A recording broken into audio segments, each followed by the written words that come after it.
minsan ay walang magawa, kaya nagsusulat, nag-iisip na tugmaan kahit parang nagsusugat na ang mga kamay sa kakaisip ko ng rap. Bakit ang daming panggap na humahawak pa ng may kung susumakin ay ilan lamang ang dapat matira. Sa kulturang halos pwede nang itunan ng dura, mga tulang may temang para lang sa di makaunawa. Buksan ang matang sarado na't hindi nakakabasa, maiba ko. Kilala mo na ba ako? Isa rin akong hamak na makatang gusto lamang ring ibangon ng rap sa Pinas. Gaya ni Marco Alcadama, aangat pa kaya o mas malabo na ata kung maraming rapper na ungas ang magsisiawit. Kung mas waka pa sa wak, wala ka dapat ikagalit, totoo naman.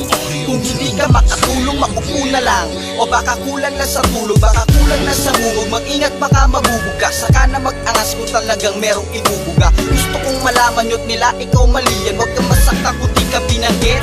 Maliban, isa ka rin sa mga humihila sa bandila na imbes itaas mas lalo pinapahina. Mahihinang utak na hindi magamit ng maayos kasi ubod ng angas, kaya ang sarap igapos. Ipala mo ng mikropono nang maunawaan na ang rap ay di lang rap na pwede mong gawing libangan. Hindi libangan ang rap kundi parang timbangan na kung di ka mabigat ay aapakan ka na lamang. Ayoko na, sawa na ako sa ingay at nakakarindi na mga tugtugang may sigawan, aksayado lang sa laway. Sumuporta ka na lamang kesa maghanap ng damay. Maghanap ng away, makipagbatuhan ng dura. Tanong ko lang kung may nangyari ba at merong napala. Kaya huwag ibilang mo ang utak mong nakakulong na nga sa kwarto parang rehas. Ibig kong tukuyin ay huwag kang mandaya pumarehas. Kung nais makadama ng palakpakan, matuto ka kung paano mga basa makapalan. Dapat ay mas makapal lang yung mukha, pero paminsan-minsan lamang huwag abuso at baka ka makapatin makapagdulot pa ng maling sistema.